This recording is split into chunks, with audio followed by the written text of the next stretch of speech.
chapitre 3 de l'Exode, verset 1er.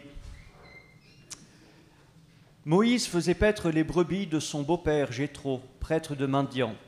Il mena son troupeau au-delà du désert et parvint jusqu'à Horeb, la montagne de Dieu. L'ange de l'Éternel lui apparut dans une flamme, au milieu d'un buisson. Moïse aperçut un buisson qui était tout embrasé et qui pourtant ne se consumait pas. Il se dit alors, je vais faire un détour pour aller regarder ce phénomène extraordinaire et voir pourquoi le buisson ne se consume pas. L'Éternel vit que Moïse faisait un détour pour aller voir et il appela du milieu du buisson.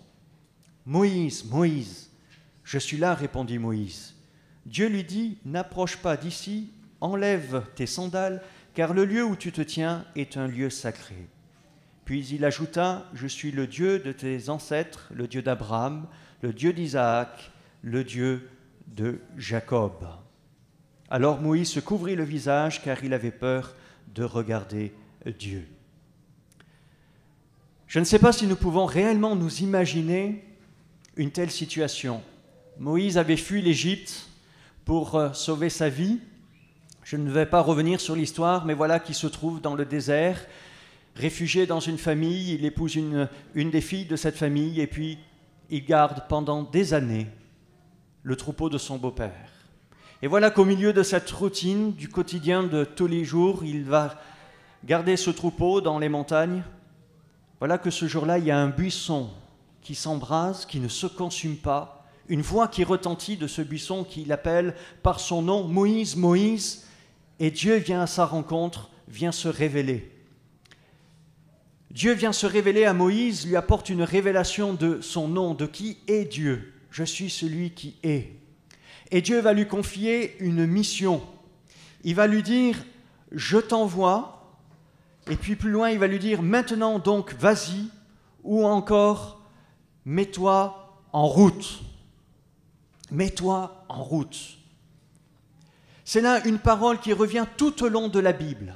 Chaque fois que Dieu vient à la rencontre de l'homme pour lui confier une mission, pour lui confier une tâche, un message à délivrer, chaque fois que Dieu va venir rencontrer un prophète, chaque fois que Dieu va employer des disciples, il va les interpeller, les inviter à se mettre en route. Mets-toi en route. Le texte qui nous est rapporté dans l'évangile de Matthieu au chapitre 28 et verset 19, c'est Jésus qui parle et qui donne cette instruction aux disciples. Il dit ceci. Je n'ai plus le texte qui apparaît, puisque l'image est grignotée. Voilà. Allez donc dans le monde entier, faites des disciples parmi tous les peuples, baptisez-les au nom du Père et du Fils et du Saint-Esprit, et apprenez-leur à obéir à tout ce que je vous ai prescrit. Allez donc dans le monde entier. Jésus interpelle ses disciples, leur donne cette direction, ce mouvement. Mettez-vous en route. Et cette parole retentit dans notre cœur aujourd'hui. Elle est la même, elle demeure la même. Mets-toi en route. Jésus t'appelle avec la même intention, la même dynamique. Pour nous qui avons fait cette rencontre avec Jésus-Christ, pour nous qui avons reçu une révélation bien plus grande que celle de Moïse devant le buisson ardent, puisque c'est la révélation de Christ crucifié pour le pardon de nos péchés, puisque c'est la révélation de Christ ressuscité d'entre les morts et qui nous offre la vie éternelle, eh bien cette invitation reste la même. Mets-toi en route. Pour nous qui avons expérimenté son amour, qui avons changé de destinée, qui avons reçu la destinée de la vie éternelle, cette parole retentit, mets-toi en route, mets-toi en marche. Quand Dieu sauve l'homme, la première chose qu'il exige de lui, c'est de se mettre en marche vers Dieu, en marche pour Dieu, en marche vers le prochain. Face à cette parole, nous avons souvent des excuses que nous élevons.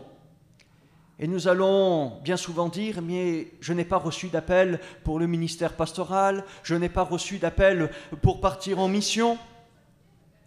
Tout cela parce que dans notre pensée chrétienne, nous avons quelque part enfermé dans le service de Dieu dans ces deux aspects, l'aspect pastoral ou l'aspect missionnaire. Les sociétés de mission font un très bon travail, mais malheureusement, ne pouvant pas supporter tout le monde financièrement, eh bien, on a réservé l'accès à la mission quelque part à des élites. Nous avons professionnalisé le service de Dieu et nous écartons ainsi beaucoup de personnes. N'avons-nous pas quelque part dénaturé la mission, le devoir du croyant, dénaturé la mission de l'Église et affaibli le rôle et la fonction de l'Église? N'avons-nous pas freiné son développement parce que tout simplement nous avons créé un christianisme avec deux catégories, les pros du service de Dieu et puis d'un autre côté, les croyants, les simples croyants? Nous avons d'un côté des gens qui vont être acteurs, qui vont annoncer l'évangile, prêcher, qui vont être sur le terrain au niveau de la mission, et puis d'un autre côté, des auditeurs. Cette notion clergé laïque, nous ne la trouvons pas dans le message de l'évangile. Elle était autrefois dans l'Ancien Testament, mais elle n'est plus dans le Nouveau Testament. Tout simplement parce que par la venue de Jésus-Christ, lorsqu'il amène quelqu'un à le rencontrer, à le connaître, il en fait un disciple. Et un disciple, c'est un serviteur. Et ce matin, il nous faut prendre conscience que si nous sommes croyants, nous sommes des disciples de Jésus-Christ. C'est-à-dire que chacun d'entre nous, quelles que soient nos années de conversion, quel que soit notre âge, nous sommes appelés à être des disciples, des serviteurs. Alors, nous avons besoin de vivre un retour à la simplicité et à la fraîcheur de l'Évangile. Il est un livre qui m'interpelle énormément dans le Nouveau Testament, c'est le livre des Actes. Et nous voyons que des hommes et des femmes, des couples, se mettent au service de Dieu tout simplement pour répandre la foi, pour faire vivre l'Évangile au travers de leur vie. Il y a le cas de Philippe, d'Apollos, de Paul, de Barnabas, le couple de Priscille et d'Aquilas. Et puis dans Actes chapitre 8, il nous est dit que tous les croyants travaillaient pour répandre l'Évangile. Quelqu'un a souligné cet aspect, que le mot missionnaire n'est pas dans la Bible. Le mot témoin, lui, y est. Je ne sais pas qui a dit ceci, c'est resté anonyme, mais cela est vrai. Le mot témoin, tout simplement, témoigner, annoncer, partager, répandre, semer la parole en action. Non pas uniquement par la prédication, mais en action, par un témoignage d'amour concret au travers du service à l'égard du prochain, transmettre le message de l'amour de Dieu. Nous devons élargir la notion de la mission et la rendre possible à tous. Et ce matin, je voudrais vous engager dans la grande mission de Dieu. Je voudrais vous dire que vous avez votre place dans le service de Dieu. Je voudrais vous dire que vous êtes appelés à étendre le royaume de Dieu. Et que pour cela, vous n'avez pas besoin d'arriver au stade d'être pasteur, vous n'avez pas besoin de rentrer forcément dans une mission, mais parce que nous ne devons pas parler forcément de mission, mais nous devons parler de transmission. Voilà le mot véritable, la transmission. Savez-vous ce que c'est, ceci? C'est pas une lunette pour voir au loin, c'est un relais. On appelle cela aussi un témoin. Et dans cette course, eh bien, on est appelé à passer le témoin à une autre personne, et ainsi de suite. Voilà ce que c'est que le message de l'Évangile. Voilà ce que la vie de chrétien est. C'est de recevoir cette bonne nouvelle qui nous a été transmise parce que quelqu'un nous a parlé de Jésus-Christ. Et qu'une fois nous avons reçu ce message d'amour, l'amour de Dieu dans notre vie, eh bien on est appelé à se mettre dans cette marche, à se mettre en route pour transmettre la bonne nouvelle de l'amour de Dieu au prochain. De passer le relais. Alors ce matin, je vous invite à faire une lecture un petit peu particulière, ne cherchez pas dans votre Bible. C'est une lecture topographique de la terre d'Israël. Ça va arriver. Voilà. Donc on voit la carte d'Israël et j'aimerais faire une lecture topographique du Jourdain. Je ne sais pas si certaines personnes au milieu de nous s'est rendues en Israël. Quelques personnes, oui. Et puis vous avez vu, donc vous vous êtes rendus sur le Jourdain. C'est un fleuve étonnant, qui est petit, qui prend sa source dans le nord du pays, donc dans les montagnes, et qui va s'écouler et qui arrive donc dans ce que l'on appelle la mer de Galilée ou le lac de Tibériade. Autour de ce lac, il y a la vie, il y a des villages, il y a de la verdure, il y a des activités. Et puis, le lac foisonne de vie, ça regorge de poissons. Et puis quand on lit l'Évangile, on voit que Jésus a fait de nombreux miracles autour de ce lac. Il a accompli des délivrances, des guérisons, il a fait la multiplication du pain, il a fait la multiplication du poisson, il a accompli la pêche miraculeuse et il n'a jamais cessé d'enseigner tout autour de ce lac. Et lorsque l'eau s'écoule dans ce lac, elle continue sa route, le fleuve se poursuit, et puis là aussi, il y a toujours de la vie, de la végétation, du poisson, et puis l'eau s'écoule et arrive dans un lieu que l'on appelle la mer morte. La mer morte parce qu'elle regorge de sel et qu'il n'y a aucune vie à l'intérieur qui est possible. Mais aussi la mer morte parce que l'eau ne s'écoule plus. L'eau arrête sa course, c'est de l'eau stagnante. Il n'y a plus d'écoulement. L'enseignement de ce fleuve est clair. Ce qui se déverse et s'accumule sans s'écouler n'a pas de vie et ne produit pas la vie. Tant que l'eau coule, tant que l'eau est en route, il y a la vie et cela produit la vie, dedans et tout autour. L'écoulement, c'est recevoir et donner, c'est-à-dire transmettre. Jésus a dit ceci, vous avez reçu gratuitement, donnez gratuitement. Tout ce que nous recevons de Jésus, nous ne sommes pas appelés à le conserver pour nous, nous sommes appelés à le transmettre, à le donner. Le problème du christianisme, bien souvent aujourd'hui dans notre monde occidental, c'est que nous assistons à une église qui devient une église de consommateurs, où l'on vient généralement à ces rassemblements chrétiens pour recevoir de l'enseignement, recevoir de la connaissance, recevoir quelque part une visitation de Dieu pour essayer d'avoir un bien-être, de se faire du bien. Et quelque part, nos églises deviennent une église de consommation où bientôt on va mettre des caddies à l'entrée pour pouvoir faire le plein pour sa semaine des bontés de Dieu, de l'amour de Dieu, rien que pour nous. Une église qui devient de plus en plus statique et qui ne redistribue pas ce qu'elle a reçu, qui ne transmet pas. Il n'y a pas d'écoulement ou peut-être juste un petit filet d'eau. Et la question se pose, ne faisons-nous pas barrage à l'amour de Dieu, au message de l'Évangile, par une telle attitude? Ne pas transmettre, ne pas vivre dans la transmission, ne produit pas la vie en soi, ni autour de soi.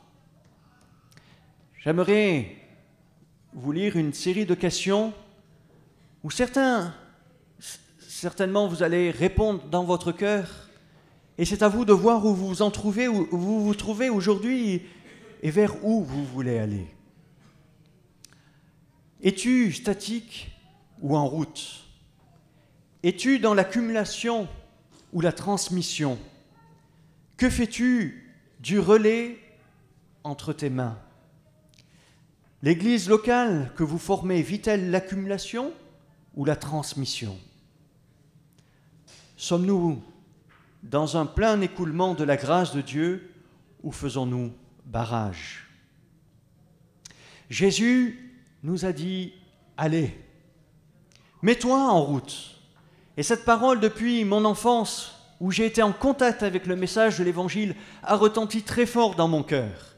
Et c'est ce qui a créé une dynamique dans ma vie que de se mettre en route, déjà dans les villages des Alpes-Maritimes où je vivais, dans les villages de cette vallée en Alsace où nous allons depuis quelques années, mais aussi dans la cordillère des Andes ou dans les Hautes-Himalayas. Mais l'été dernier, nous nous sommes mis aussi en route sur un chemin particulier dont vous verrez ce reportage cet après-midi. Nous nous sommes allés sur le chemin de Compostelle pour rencontrer les personnes et partager ce message d'espérance. Et pour faire ce chemin, il nous faut à peu près 66 jours. Alors la question des gens, certains me disaient, mais comment faites-vous pour avoir ce temps? Vous êtes à la retraite? Certainement à cause de la couleur de mes cheveux.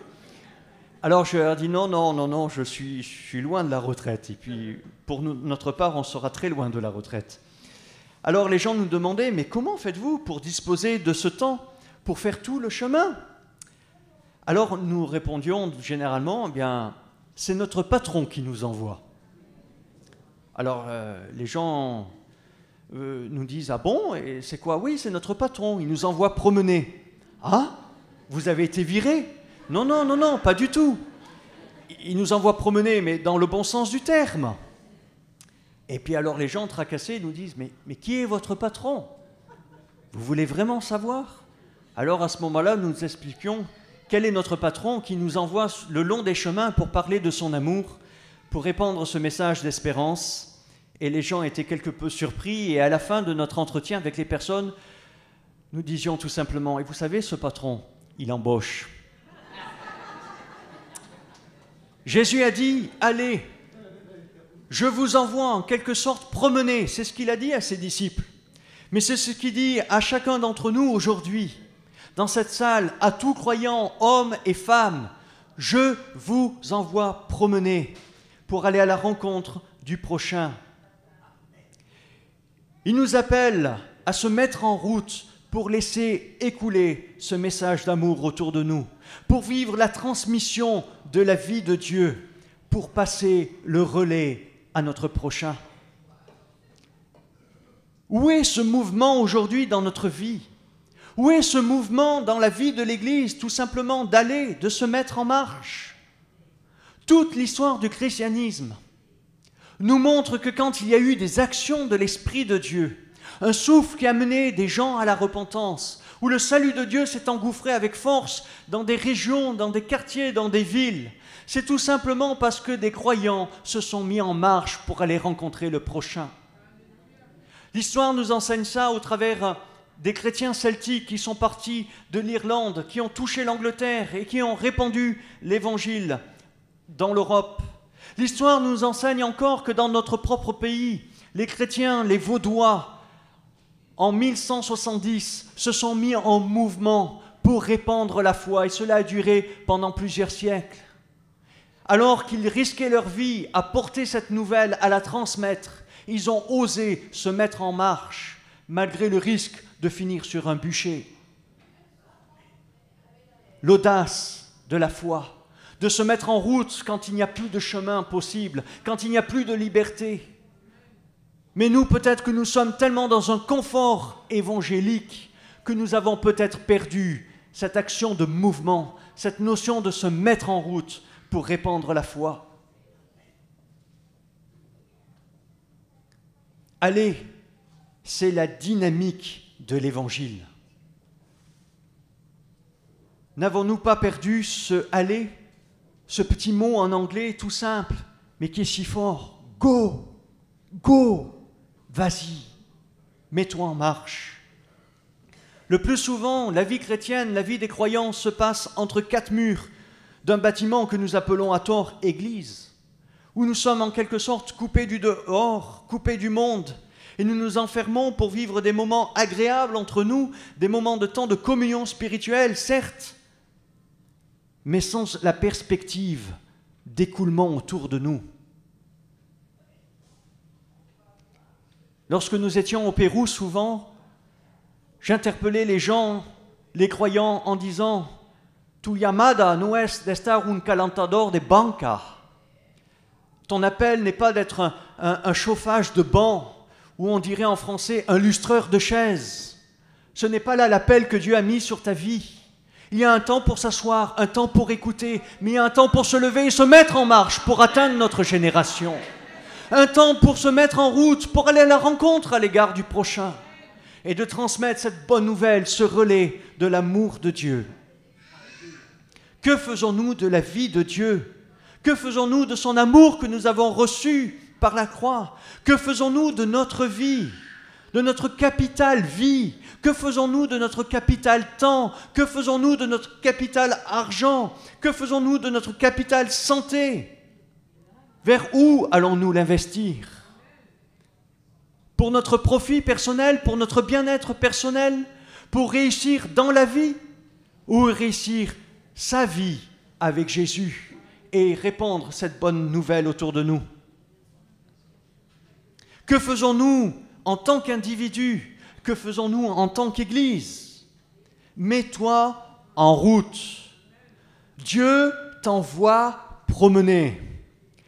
Promener dans les villages, promener dans les parcs, promener dans ton quartier, promener dans ton lotissement, promener dans ta rue, promener peut-être même juste sur ton palier, mais Dieu t'envoie promener. Mets-toi en route pour rencontrer le prochain. Allez, va à la rencontre du prochain, va transmettre la vie, l'amour de Dieu. La France, l'Europe, et quand on voit tout ce qui se passe dans le monde entier, a besoin d'apôtres. Mais si je vous dis le monde a besoin d'apôtres, vous n'allez pas tellement vous sentir concerné. Alors laissez-moi juste ce matin me concentrer sur la notion de la France. La France a besoin d'apôtres.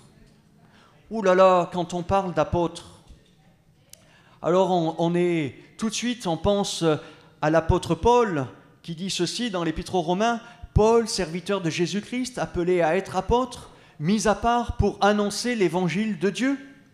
Ou encore nous pensons forcément aux 12 que Jésus a appelés, qu'il a établis comme apôtres dans Luc chapitre 6 verset 13. Il en choisit 12 auxquels il donna le nom d'apôtres. Oui, cela a été pour ces gens-là, pour ces hommes de Dieu-là, mais pas pour nous, pas pour moi. Et pourtant, c'est là ce que Dieu veut faire.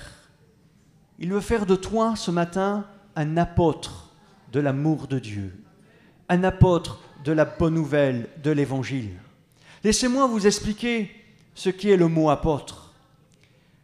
Le mot apôtre est le mot grec apostolos, qui signifie envoyer en avant, messager, ambassadeur, un délégué, celui qui est envoyé avec des ordres.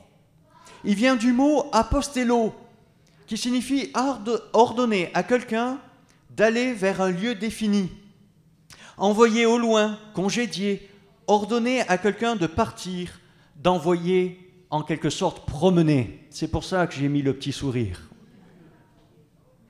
De congédier, ordonner à quelqu'un de partir et, en d'autres termes, d'envoyer promener. Autoriser à quelqu'un de partir, lui donner sa liberté. Ce mot-là, apostello, est composé de deux mots, apo et stello. Le mot stello signifie mettre, placer, mettre en ordre, arranger, ajuster, préparer, équiper. Se préparer, s'équiper pour son propre usage et aussi une notion de se déplacer, se retirer, s'en aller. Le mot apo est un petit mot qui se rajoute devant et qui renferme donc l'idée de séparation, qui va marquer une idée de coupure et d'un mouvement et qui va ainsi établir aussi une distance. L'idée du mot apostello, donc d'où vient le mot apôtre, est tout simplement l'image d'un navire qui se trouve à quai, qui va se préparer pour un voyage, qui va recevoir sa cargaison et tout ce qui va lui être nécessaire pour faire une traversée, et qui va ensuite se mettre en mouvement et qui va partir avec sa cargaison. Et le mot apo vient amplifier cette séparation, c'est la notion de lever l'ancre, de rompre les amarres, de partir. Voilà la notion du mot apôtre. Et c'est dans cette dimension que Jésus nous dit « Allez, mets-toi en route », d'être un apôtre, de s'équiper Et les rassemblements entre croyants, c'est justement là, c'est de s'équiper, d'être équipé par l'enseignement, d'être équipé par la communion fraternelle, d'être équipé par l'action du Saint-Esprit en nous, pour ensuite se mettre en mouvement et lever l'ancre pour aller à la rencontre à l'égard du prochain, se mettre en route. Jésus a fait une prière qui est importante et où il dit ceci dans l'évangile de Jean, chapitre 17 et verset 17.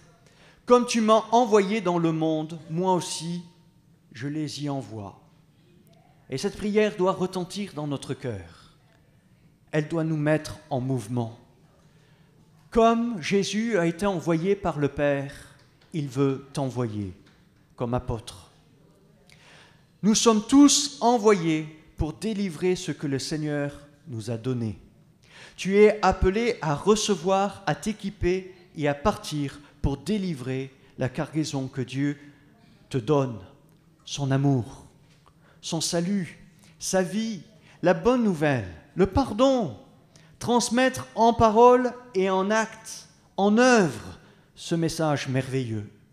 Alors peut-être que certains ce matin vont se laisser saisir par ce message d'être un apôtre de Jésus-Christ.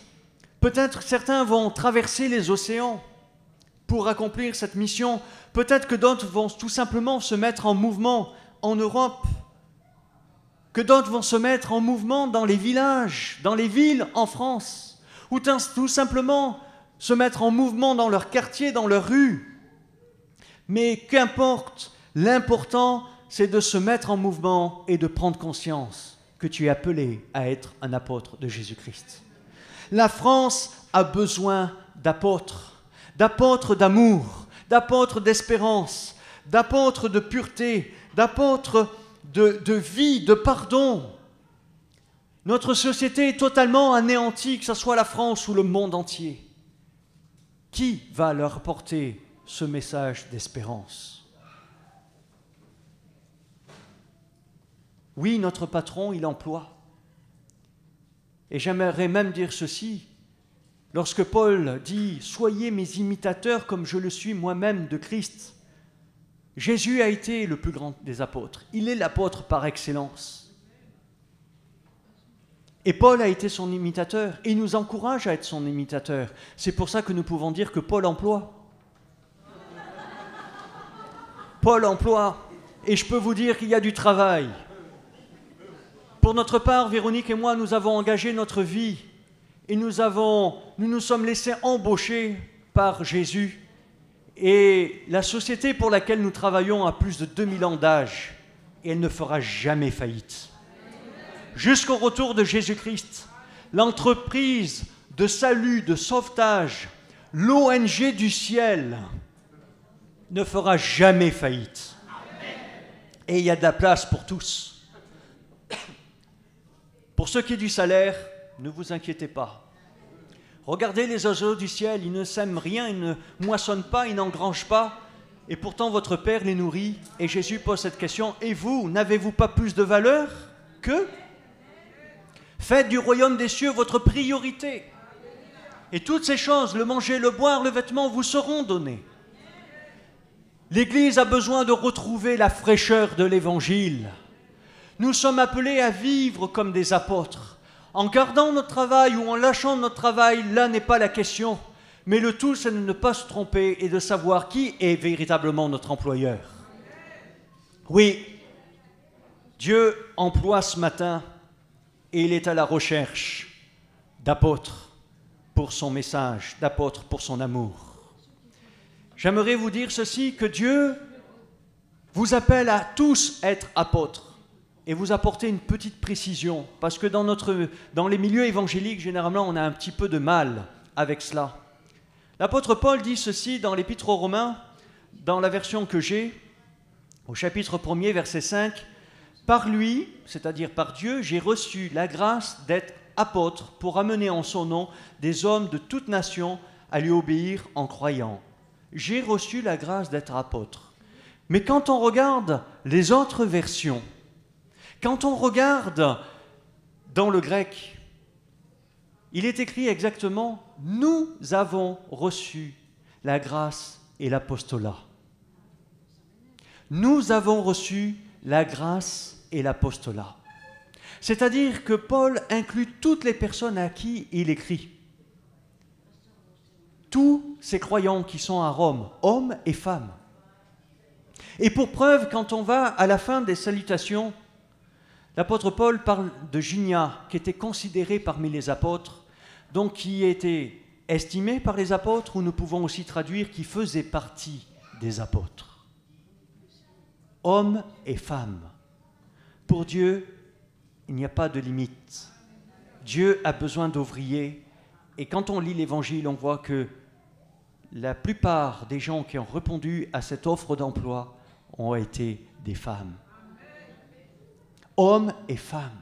La France a besoin d'apôtres aujourd'hui. J'aimerais vous amener sur la notion de cette parole de Jésus dans l'Évangile de Matthieu, la véritable action de Matthieu chapitre 28, verset 19. En grec, il est dit « Allant donc, faites disciples toutes les nations ». Jésus ne met pas tant l'accent sur le fait de aller, mais l'action de faire des disciples. Faire des disciples. Et pour cela, c'est tout simplement en allant, c'est-à-dire ça va être l'outil, le moyen de se mettre en marche pour rencontrer l'autre, mais le but final, c'est de faire des disciples, de transmettre la foi, d'enseigner, de former à la foi, d'équiper et d'envoyer à nouveau. Il faut que tu t'équipes toi-même, tu te mettes en mouvement et qu'à ce moment-là, tu vas équiper les autres en faisant des disciples pour qu'à leur tour, ils se mettent en mouvement. C'est ça, passer le relais. Un jour, nous étions dans un temps de méditation avec un couple d'amis américains, Tom et Carol, et nous étions en train de prier et de penser particulièrement sur cette parole de Jésus dans Matthieu 28. Et Tom a soulevé cette question, et j'aimerais vous la porter ce matin. Qui sont et où sont tes disciples? As-tu dans ton entourage des gens que tu formes pour devenir disciples de Jésus-Christ? Où sont et qui sont tes disciples? Où sont ceux que tu aimes, à qui tu veux transmettre la foi? Qui sont ceux à qui tu veux transmettre tout ce que tu reçois de Dieu? Alors mets-toi en route et fais des disciples. Sois un apôtre de Jésus. Les gens en tout lieu ont besoin de recevoir l'Évangile. Et quand on voit ce qui s'est produit dans ces montagnes de l'Himalaya, je peux vous dire que je ne regretterai jamais de m'être mis en route pour aller à la rencontre de ces peuples. Jamais. Parce que c'est une question importante que de transmettre l'espérance qui est en Jésus-Christ. Parce qu'il n'y a pas d'autre nom qui a été donné parmi les hommes que le nom de Jésus pour qu'il soit sauvé. C'est le seul nom qui puisse sauver notre génération, qui puisse sauver le monde, quelle que soit la langue, quelle que soit la couleur de peau. C'est le seul nom qui puisse ouvrir les portes de l'éternité et répandre l'amour de Dieu dans les cœurs. Alors ce matin, tout simplement, laisse-toi interpeller. Mets-toi en route, laisse écouler la vie de Dieu et passe le relais de la foi. Dans le livre d'Ésaïe, alors que le prophète d'Ésaïe se trouvait devant la révélation, un face-à-face avec Dieu, il entendit alors le Seigneur qui lui disait « Qui enverrai-je? Qui marchera? Qui se mettra en route pour nous ?» Voilà la question que Dieu pose ce matin encore. J'aimerais juste terminer par une petite précision. J'ai prêché ce message-là dans une église et forcément je ne pouvais pas terminer ce message en faisant un appel. Puisque vous êtes tous appelés à être apôtres, je ne peux pas faire la même chose ce matin encore. Donc j'avais proposé de terminer par un temps de prière. Et voilà que quelques voix s'élèvent et quelques-uns disent « Oh Seigneur Jésus, je culpabilise parce que ces derniers temps, je n'ai pas parlé de toi. Je suis si pauvre dans mon témoignage. » Alors à ce moment-là, quand j'ai entendu tout cela, j'ai arrêté ce temps de prière et j'ai donné une précision. Et ce matin, je voudrais vous la donner. Dans mon message, je ne veux pas mettre une quelconque culpabilité. Répandre l'Évangile n'est pas un devoir. Être un apôtre de l'amour de Dieu n'est pas un devoir. Au même titre qu'une bassine qui reçoit de l'eau et que l'eau va déborder de la bassine va être un devoir pour la bassine de faire déverser l'eau. C'est quelque chose d'évident. Au même titre qu'un pommier qui va porter des pommes, pour lui ce n'est pas un devoir, c'est quelque chose de naturel. Et il faut que cela devienne naturel en nous, que nous puissions respirer l'Évangile et le faire respirer aux autres. Tout simplement. J'ai parlé de Jésus, de ce qu'il est le plus grand des apôtres. Il a quitté son ciel de gloire. Il est venu avec une cargaison qui est le message de l'Évangile. Et il est venu le délivrer aux hommes en donnant lui en plus sa vie pour nous amener dans la réconciliation avec Dieu. Mais regardez, quand on lit l'Évangile, on voit souvent Jésus qui prêche l'Évangile à des foules. On voit souvent un Jésus enseignant qui n'enseignait pas debout, mais l'attitude de l'enseignant en ce temps-là, c'était de s'asseoir devant les foules et de prêcher. Mais regardez de plus près dans l'Évangile. Là où Jésus a travaillé le plus souvent, c'était dans l'intimité des maisons, autour d'un repas. On a même accusé Jésus, comme il est dit dans une version, d'être un glouton, d'être un buveur, parce qu'il passait beaucoup de temps à manger avec les gens. C'était autour d'un simple repas, dans des temps conviviaux qu'une famille lui offrait, qu'il venait apporter le message d'espérance. Ne croyez pas que passer le relais, que d'être un apôtre de Jésus-Christ, c'est d'aller forcément prêcher aux foules, mais c'est tout simplement d'inviter un ami à prendre un café, à la terrasse d'un café, d'inviter des amis à prendre un dessert chez vous, à partager un repas, d'inviter des amis peut-être à vivre des moments de convivialité chez vous, tout simplement. Mais dans ce moment-là, vous allez refléter tellement Jésus-Christ que vous allez parler la parole de Jésus. C'est dans l'évangile de Marc où il nous est dit « Jésus prêchait la parole ». Mais le verbe original, c'est « Jésus parlait la parole ». C'est tellement plus simple et tellement plus accessible à chacun d'entre nous. Il n'est pas question de prêcher, mais il est question tout simplement de parler la parole.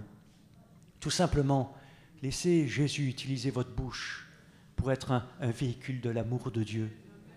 Laissez Jésus utiliser vos mains pour que l'Évangile devienne action dans une dimension d'amour à l'égard du prochain, de porter secours à celui qui a besoin, de donner à manger à celui qui a faim, de vêtir celui qui en a besoin. C'est ça l'Évangile. Tout simplement de visiter celui qui est abattu, qui est désespéré, celui qui est malade, d'apporter une parole de réconfort et de laisser notre vie être réconfort.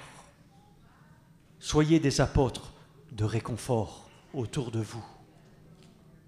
Je vous invite à prier. Peut-être que quelques personnes peuvent élever leur voix, mais laissez l'Esprit de Dieu intervenir ce matin dans votre vie pour que cet appel d'apôtre dans votre cœur devienne une réalité et que vous puissiez prendre conscience que si Christ vous a sauvés, c'est pour être des disciples de Jésus-Christ, pour être des apôtres de Jésus-Christ. Amen.